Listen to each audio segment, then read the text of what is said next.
Today we have the next talk in the Clarify Topical meeting series.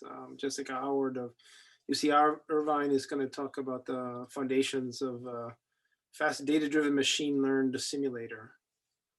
So go ahead, Jessica. All right. Thank you very much for having me today. I'm really excited to talk to everyone about this recent work that was done in collaboration with some folks from the UC-Irvine Computer Science Department. So yeah, let's get started. And feel free to stop me at any point with questions if you have them. So simulations are a crucial part of particle physics. And the reason for this is they allow us to translate our theories of how we think physics works into what we would observe if they are true. And this allows us to do what we're really interested in, which is statistical inference, reasoning about the validity of our theories given observed data.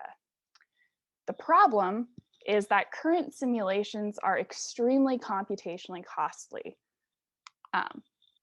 Some people might say this has some advantages, but the fact of the matter is this computational cost is extremely limiting our ability to discover new physics.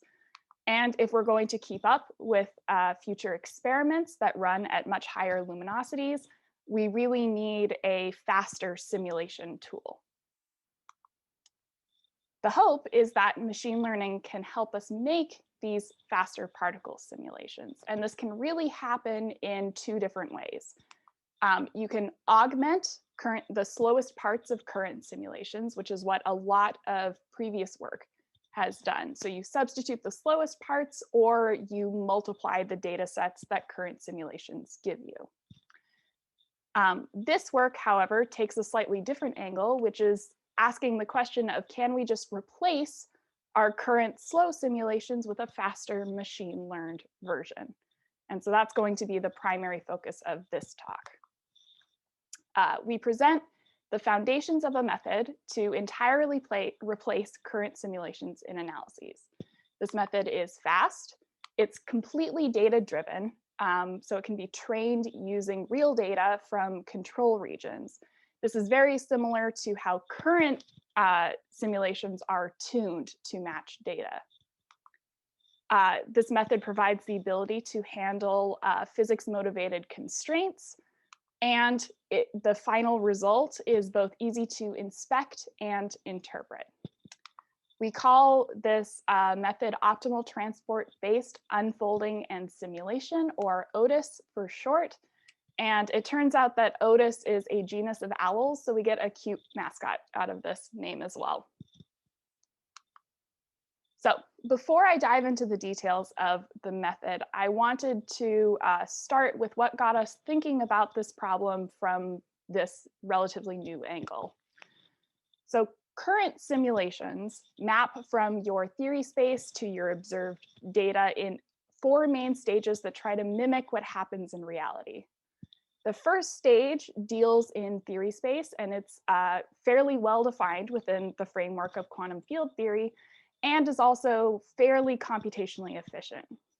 Whereas steps 2 through 4 are much more computationally costly and much less theoretically well described. They rely on ad hoc parameterizations and Monte Carlo methods to kind of fill the gaps in our knowledge. So it's no surprise that most of the previous work has really focused on augmenting the slowest parts of this current simulation. And they've had tremendous success transforming noise into data from these areas. But we really had a different question, which is, can we use machine learning to predict reconstructed data from our parton interaction theory information and do so in a completely data-driven way? This sounds like a much larger task, but in a lot of ways, it's more conceptually tractable. Your theory space and your observed data often have similar properties and similar dimensionalities. Current simulations traverse from one to the other through this high dimensional intermediate space, But if you just focus on the endpoints, what you realize is that your observed data is just a deformation of the information in your theory space due to detector inefficiencies and imperfections. So this inspired us to kind of skip from one end to the other. So first things first, we have to very clearly define what our objective is. So what we want a conditional mapping that goes from our theory informations, parton interactions, which I'll be calling Z in this talk, to our observed data, which I'll be calling X. We want this mapping to be stochastic to account for the inherent randomness in particle physics processes. And we want the option to train on real data from control regions, not data produced by current simulations. So crucially, we don't have paired information between Z and X. Translating this into machine learning terms, what this implies is that we want a conditional, generative, stochastic architecture that can be trained via unsupervised learning. And for convenience, I'll summarize these points as three rules that I'll carry with me through the next couple of slides. Just a quick question. Yes. So Z here is the parton level information, as in when you say parton interactions, is it the final state moment of the parton level particle system? Yeah. So for this work, that's what we interpret it to be. So it's essentially the output of MadGraph, more or less. So Okay. Yeah. Okay. Cool. Any other questions before I go on?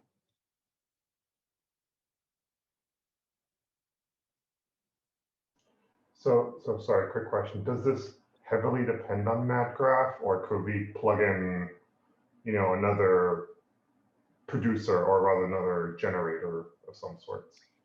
Absolutely. It does not depend on MadGraph, and I'll get into this a little bit more. But I think interesting directions to follow up on would be playing with these endpoints a little bit. But yes, absolutely, it would be any kind of parton level information.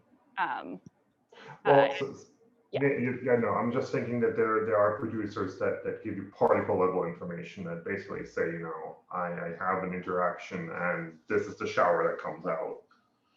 So there's not the parton level information. Oh, I see. We can talk about this separately. I can ping you separately. Okay, sounds good. Yeah, I'd be happy to talk about that more. I have one more quick question. So when you say train on real data, do you mean calibration data or like actual data from like collision events in control regions? So it would be the actual data that is produced by the detector, but it would be essentially what would be currently used for calibrations. And I'll just give a disclaimer here that this is just a proof of concept work, and there will be a lot. There will have to be a lot more follow-up work to get it to the stage where you could actually use this as a viable simulator. But the idea is we wanted to set up a method that could get there in principle. Thanks.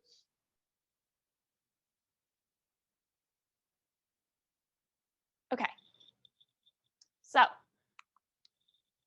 in the world of unsupervised generative machine learning, there are really two heavy hitters. There's variational autoencoders and generative adversarial networks, or VAEs and GANs. And here I'll just show the generator type networks that you get after training both of these methods. So a lot of previous work has largely focused on GANs over VAEs. And this is really because of this notion that VAEs are essentially GANs in terms of the mapping you get at the end, but they contain this extra optimization hurdle. So both the decoder and the generator networks map from essentially noise into your data. But in the VAE case, you have to optimize over matching this noise space as well. So that's why a large reason why GANs are a little bit more favored than VAEs. Unfortunately, though, GANs really aren't ideal for us in this problem the way we set it up. And this is exactly because they mimic your data sets, but they don't learn transformation from your theory space to your data space. Now, you might ask, well, can we just replace this random noise with the information from our theory space? And to do this tractably with GANs, you need a conditional GAN, which kind of violates this unsupervised learning tenet that we've set up. So that won't work. And with VAEs, this is also not immediately possible, but there might be a way out. So for now, we'll put a question mark and proceed with caution. But I'll just note that if we can make this work with VAEs, you can get a bonus unfolding type mapping for free. So how could we alter VAEs to work within the constructs of this problem? First, we need to understand what about VAEs prevents us replacing this latent space with a physical one.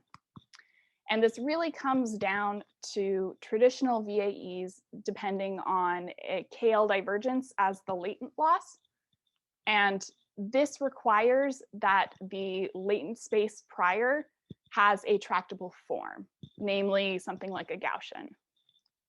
Unfortunately, our physical prior does not have a tractable form. Sometimes we can only really know it via samples, so that won't work for us. But this also suggests a possible solution. We just need an alternate loss function that still stays within this general VAE setup. So fortunately for us, some recent work actually did just this. So this paper, Sliced Wasserstein autoencoders, proposes an alternate strategy for training a VAE-like setup. And I'll spoil the ending and then go into the details. So what this gets us is that our latent prior can be any sampleable distribution. We don't even need to know the analytical form of it. So this means that our latent space can be a physical one, checking off our rule number 1. It also allows for the encoder and decoder to be inherently stochastic, which is good news. And finally, we know that we're operating within the VAE construct, which is an unsupervised method. So hooray, we've checked off all 3 of our rules. But bonus is that there's actually some more. This method fixes some other problems with VAEs that wind up being very advantageous for this problem, the way that we've set it up. Okay, so getting into the details of this new method. So before I can get into sliced Wasserstein autoencoders, I have to talk about some precursor work that was done, namely Wasserstein autoencoders. And this paper was the first to completely reimagine the VAE objective under the framework of optimal transport theory. And they did this to solve another problem that can arise with traditional VAEs. Namely, this problem is that traditional VAEs encourage a kind of information collapse because the latent loss tries to match your encoding distribution to the entire latent space prior. And so what this means more visually is that every sample from your data is encoded to the entire distribution of your latent space. And the effect is that this really spoils any kind of conditionality on between your two spaces. And this isn't good for particle physics reasons, and it's also not good for reconstruction just in normal VAE problems. So the Wasserstein autoencoder tried to fix this by matching distributions instead. Namely, they matched this marginalized encoding distribution to the prior. And so what happens is that every sample is mapped to a sub-distribution in your latent space that, when built up over all of the samples of your data, eventually build your whole theory space prior. And I'll pause here if there are any questions on this point. Yeah, I have a question. So if you're just matching the initial to the final and not doing like a conditional thing, then it's not unique, right? As in, there's multiple transformations from your prior to your final distribution that can, I mean, even on this slide, you have two different ways of getting it to work. Yes, yes. Does that affect things? Yeah, I'll talk about that a little bit more in the results, but you're right. Because we're in an unsupervised setting, there can be multiple different transformations that you can get. And the way that we deal with this is by providing physics-informed constraints on our encoding and decoding mappings to make sure that they're not doing something that's unphysical.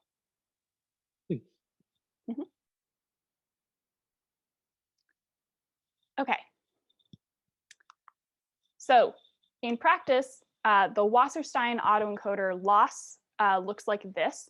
And while the terms are different, it's similar in spirit to the initial VAE loss, in that there is a data space matching term and there is a latent space matching term.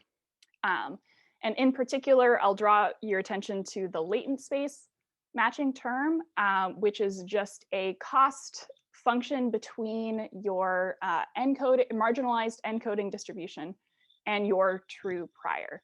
And the authors emphasize that this can be any kind of arbitrary metric or divergence, including the KL divergence. And you might be wondering about the name, why Wasserstein autoencoders. And the reason is that this the whole loss function minimizes the Wasserstein distance between your decoded distribution and your true data space distribution. Now, sliced Wasserstein autoencoders built upon this work and argued that this DZ metric, while it could in principle be arbitrary, they argued that it really should also be based in optimal transport theory. The reason they did this, or the reason they argued this, is to solve a couple of other additional problems that arise from using KL divergence or other similar cost functions. And so the first of these problems is that KL divergence is very bad for non-overlapping distributions. It essentially gives you no useful gradient information, which causes a lot of problems during training. The second problem is that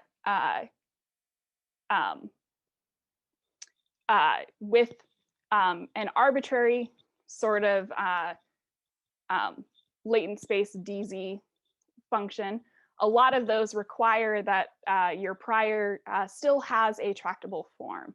And the sliced Wasserstein autoencoder paper didn't want to do this. They wanted to be able to have arbitrary crazy shapes like the ones that I show on the right.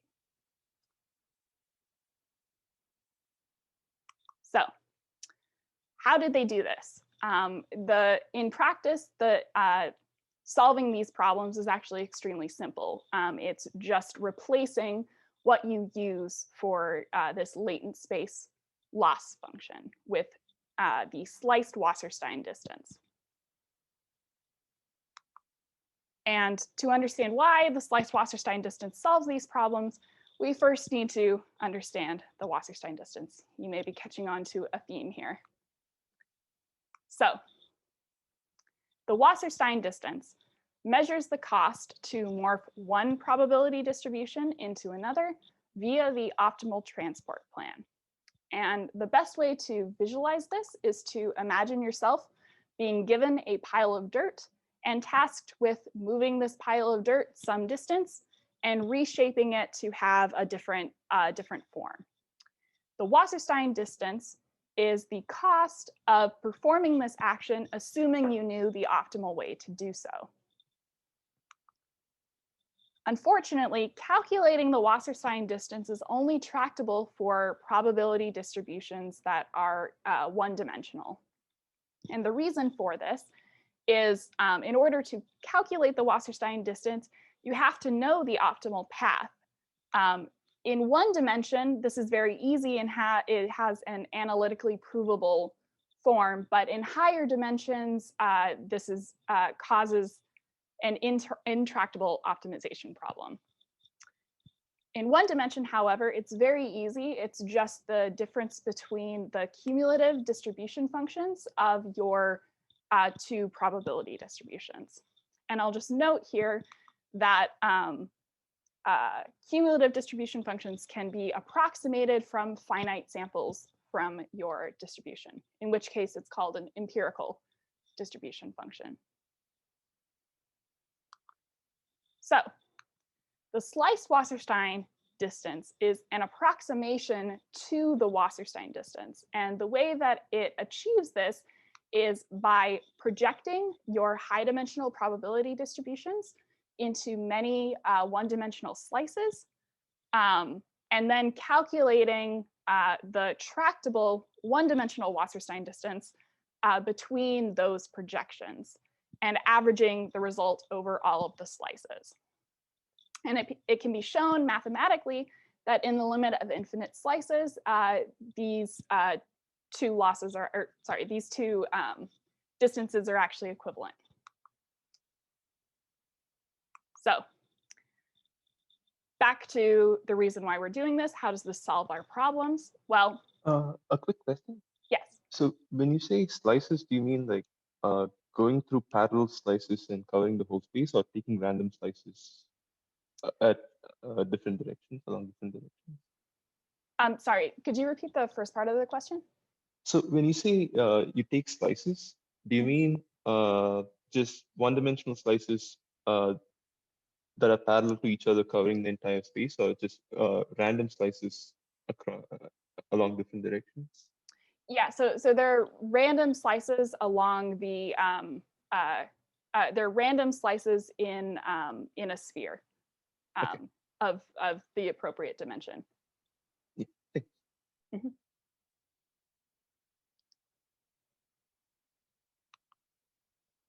Okay, so how does this solve the two problems that we set out to solve?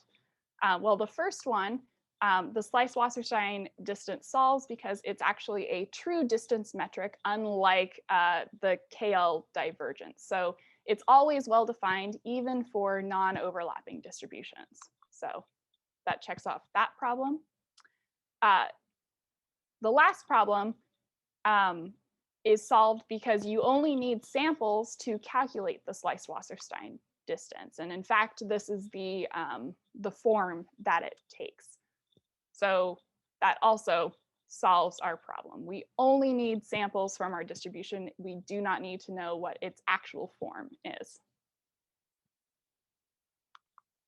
So it was a lot of asides and kind of windings. So just to pull it all together, how this looks like is you take a sample from your control region data in your reconstructed data space.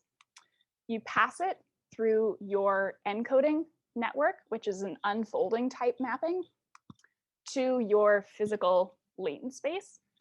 which is constrained distribution-wise to match your true theory prior via this approximated sliced Wasserstein distance.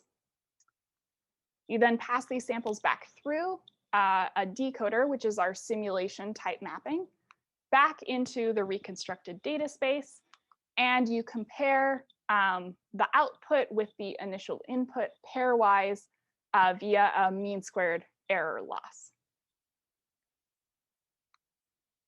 The total loss function are these two terms just weighted by a relative hyperparameter. And because all of these loss functions are true distance metrics, it's extremely easy to add on additional physically motivated constraints. You just tack them on to the loss as you need them. So I'll pause here before getting into the actual test cases that this work went through.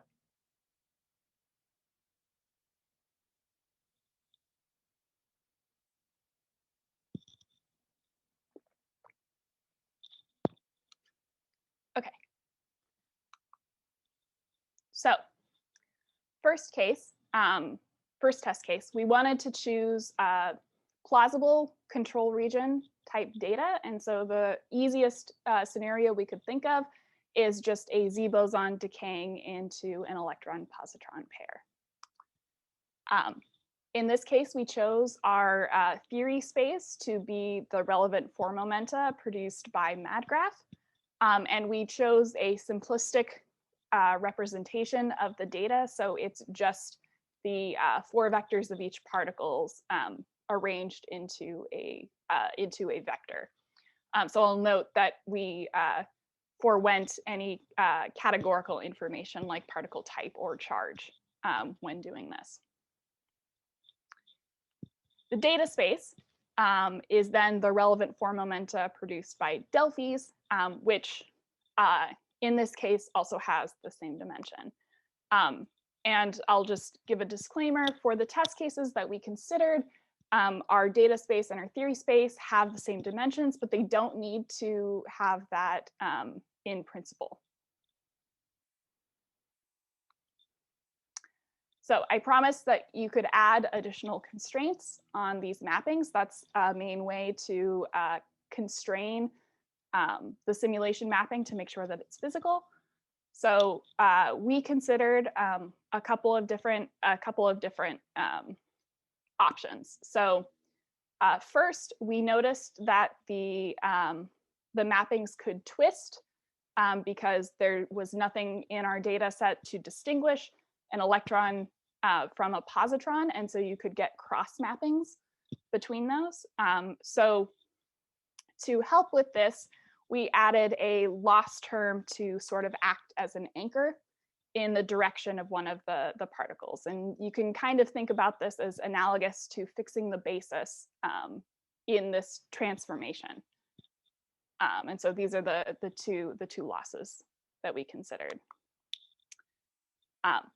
Another type of constraint that you can have are constraints on the structures of the spaces themselves. And for this, we explicitly enforced the Minkowski metric for the different particles as part of the outputs of the network. And I'll just note that in initial tests, we didn't include this last structure sort of constraint. And the networks were actually able to implicitly pick up on this relationship, which is quite cool. But including them explicitly greatly improved the results. So we went with that. Okay. So just to show the distribution results. So these are the results for both the simulation mapping and the unfolding mapping. And these were the distributions that we were explicitly telling the network to try to match. And we can see that in both cases, it does extremely well, which is quite exciting. And just to explain these plots a little bit, so in both sets of plots, the ground truth, the distribution we're trying to match, is shown in black, and then the colors represent the outputs of the network.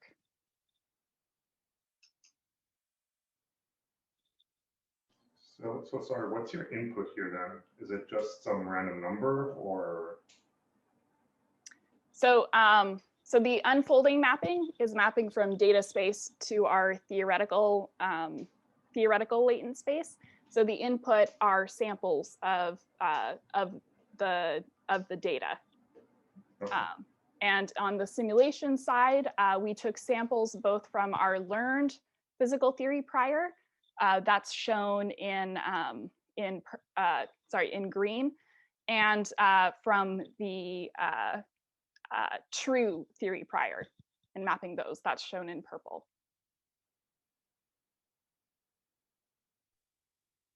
Do you know what the error bar is like near 50, I guess, on the position plots? Do you see the discrepancy between the, I mean, I guess it doesn't matter. Yeah, I'm not sure. Maybe we can talk about this Yeah, after. Okay. Cool. Okay. So the second case, that was a fairly easy sort of control region data. And so we wanted to also have a more difficult sort of test case. And we chose a semi-leptonic TBar decay. We fixed the quark content of the initial form momenta, but similar to the last problem, it's the theory space information is the relevant form momenta in vector form produced by MadGraph.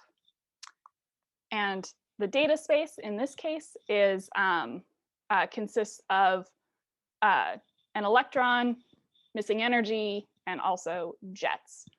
And we'll note that jets in principle can vary in number, but we forewent that technical difficulty. So sorry, I'm getting ahead of myself. So this problem introduced a couple of different technical difficulties, and we handled some and pushed some off to future work for simplicity. So the first one that I mentioned is that the number of jets can change from event to event. We decided to forgo that complication, so we just restricted our final state to have exactly 4 jets. So matching the number of quarks in the latent space. Another problem is that quarks don't always map to the same jets. There's a permutation because jets are ordered by PT, but we chose to order our quarks by their type.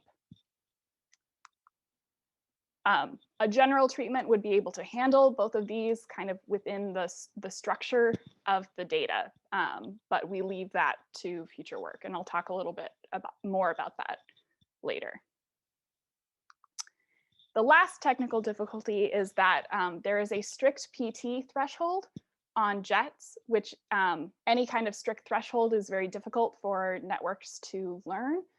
So we did actually handle this complication by imposing this threshold explicitly. And just to talk a little bit more about that. So essentially, jets with PT less than 20 GeV are essentially excluded from our data space data. Now, crucially, this does not mean that there are no jets with PT less than 20 GeV. We just don't have access to those events. Putting this a different way, this threshold is not a property of the detector's transformation, rather it's imposed on the data via a data analysis method. So if our goal is to learn the detector's transformation, we need to work around not having access to this data. Fortunately, the math behind this modification is actually fairly straightforward. And essentially what it boils down to is we only have access to a truncated version of the true data space distribution. And I'll call the truncated version this P of X that we've been seeing, and the true full distribution this P star of X. So how you handle, or they're related essentially between this inclusion function, which we've denoted by 1 sub S. So if an event passes this threshold, it's included. If it doesn't, it's not. Practically what this means during training is that only passing samples are used to calculate the data loss. And the data loss term is reweighted by this passing rate. In order to make the training more stable, we actually had to impose a ResNet architecture, which gives an initial identity bias during training. But this is not ideal in all cases, so future work will have to figure out a more elegant way to deal with this. So getting to the results, again, we have the simulation results and the unfolding results. And we see that the matching is quite good in both cases, certainly not to the level where this could be used in practice yet, but for a proof of concept, it's extremely impressive, although we do see that it does worse than in the easier Z boson decay case.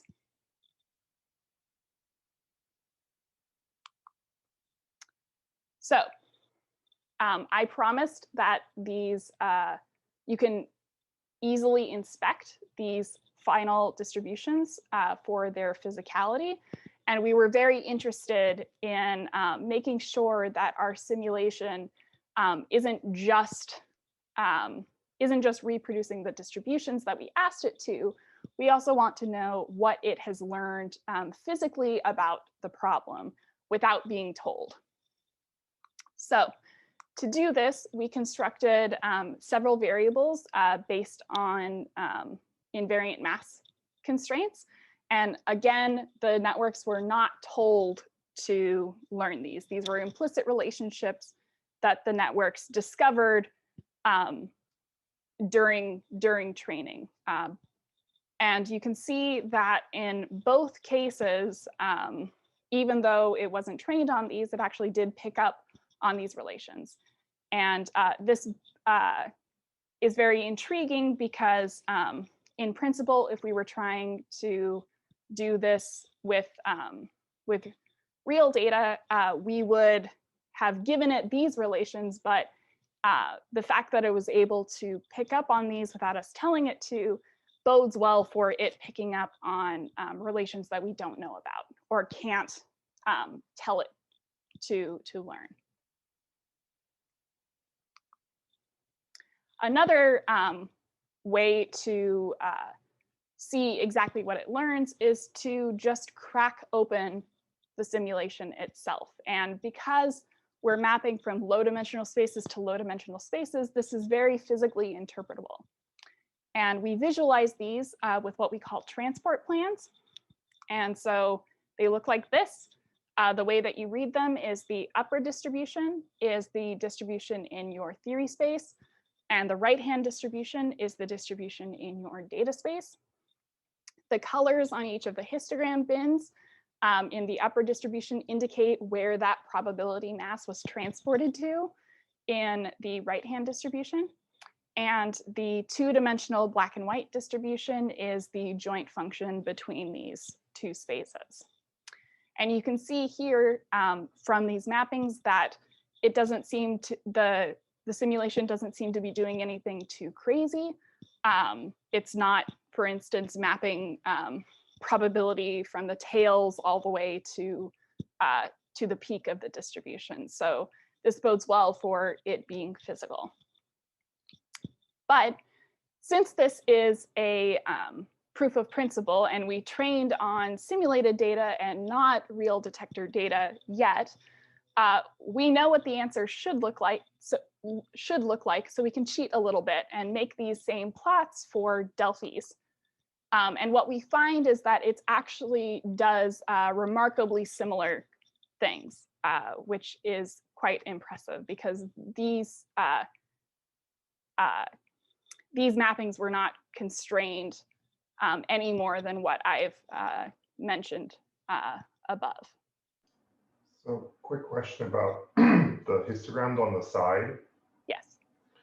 What do the colors mean? Are they just how one particle, where particles in the X space or in the Z space got mapped in the X space, and then you change the color scheme so they're in a orange bin in Z space, and then they end up in a different bin in the X space? Yes. So Okay. yeah. So if you can see my cursor, so the pink bin, for instance, here is sort of spread out along this dimension here, and you can see that corresponding to it getting spread out between those few bins on the side. Thank you. So if you change the initial prior, let's say for the first example where you have E plus E minus, if you change the prior distribution, does it still work? Is the unfolding or the simulation still good? Or? So we didn't. So I assume you mean if you changed it very slightly, like for instance using like a Z prime to E plus E minus or something like that. Yeah.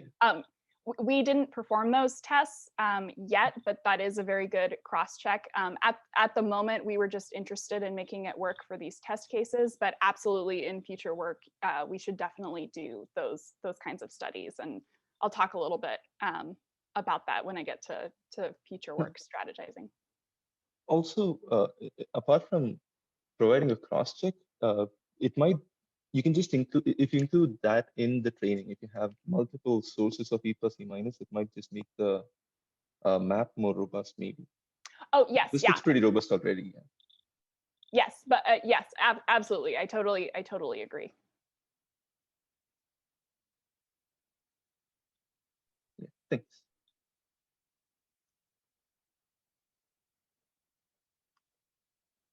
Okay, cool. So to kind of summarize what to take away from these test cases. So we see that the performance is rather impressive and physically plausible, especially for just a proof of principle case. It was able to successfully learn or approximate implicit relationships in the data. So relationships that we knew about, but we didn't tell the network to learn directly. It still needs improvement before it can be viable as an actual replacement, but there's strong indications that a way to handle this is to have better framing of the data. For instance, reintroducing discrete categorical properties like particle type and charge into the data representation.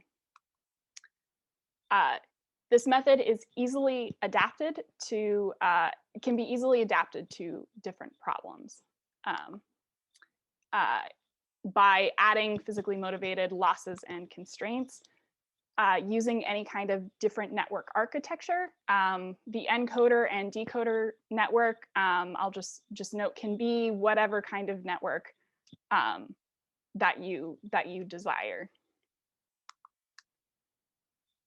So talk a little bit about future work. So we need a more robust data description that can handle categorical and continuous properties, as well as the structure of the data. It needs to be able to handle variable types and numbers of particles in the initial and final state. And I'll just note that a promising avenue that we've been thinking about would be graph networks for this, but I would be very excited to talk about any other ideas that anyone has. And graph networks are a more recent type of network that is designed to represent problems that have inherent structure. And then finally, assuming we can make all of this work, we really need to be able to test interpolation between control regions. So it needs to be able to learn on a set of control regions and then interpolate between them to give responses for regions that we did not have control data for. And this is really just because our control region data cannot cover all of the possibilities. But I'll just note that this is the same problem that current simulations fix. They're tuned using control region data, but we have to trust that they will interpolate outside of those tuned windows. And I'll just briefly mention how Otis could be used in other problems. So we designed it for a very specific purpose, but in principle, it can be learned to, or it can be used to learn any transformation between arbitrary probability distributions. Some useful features to point out, the mappings can be deterministic or stochastic. The spaces can have the same or different dimensions. The distributions can have a known form or only be known via samples. And this gets to which version of the sliced Wasserstein distance would you use. And I'll just give a disclaimer note that using the estimated version of the sliced Wasserstein distance does require a large number of samples in order to accurately estimate the empirical distribution functions. Some other options to mention, you can train only the decoder or encoder using this estimated sliced Wasserstein distance as the loss. And this could be something like a GAN alternative, but you would have to provide additional mapping constraints in order to make sure that this mapping is physically plausible. You can also set up this to work in a semi-supervised way by substituting into the latent space an alternate estimation of the Wasserstein distance. And essentially, the reason why you can do this is it boils down to if you have pairs of samples, Z and X, you've essentially fixed the transportation path. So even if it's not the optimal one, it's still a fixed path. So you can calculate the Wasserstein, you can calculate an approximation to the Wasserstein distance from this, which results in an upper bound.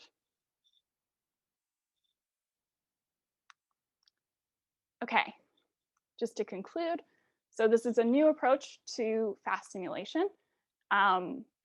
We argue that it's the first step towards a completely data-driven machine learned simulator. And as a bonus, we also get an unfolding mapping automatically, which could also be an interesting direction to explore.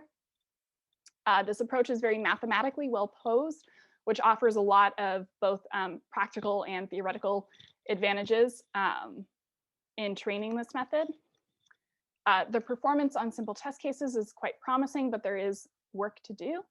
So yeah, thank you for your attention. I'll stop here if there are any more questions.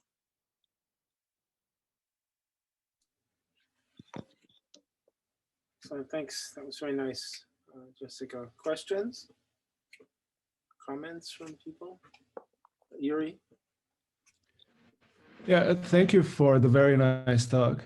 So on page 16, you said that for the Z to E plus E minus, you had this extra loss that was basically fixing the basis or the orientation. Yes.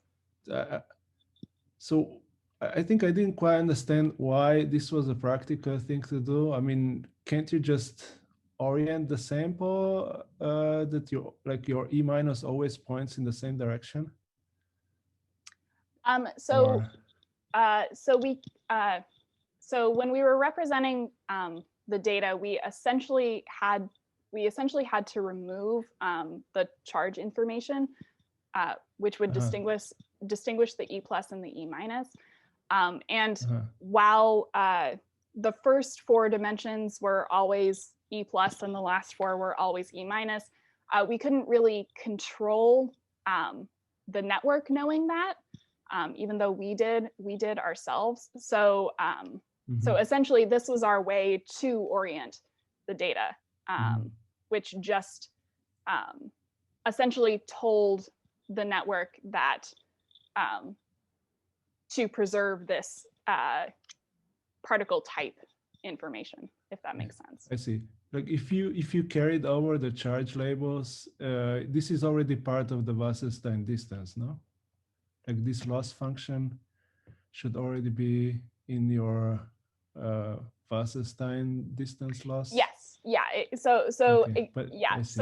Yeah, exactly. So if you have charge information, it would in principle that would just be automatically handled. These were just a proxy to fill that lack of information. Can I ask an unrelated thing? So it's completely practical. How much more is this numerically intensive than just training a normal VAE?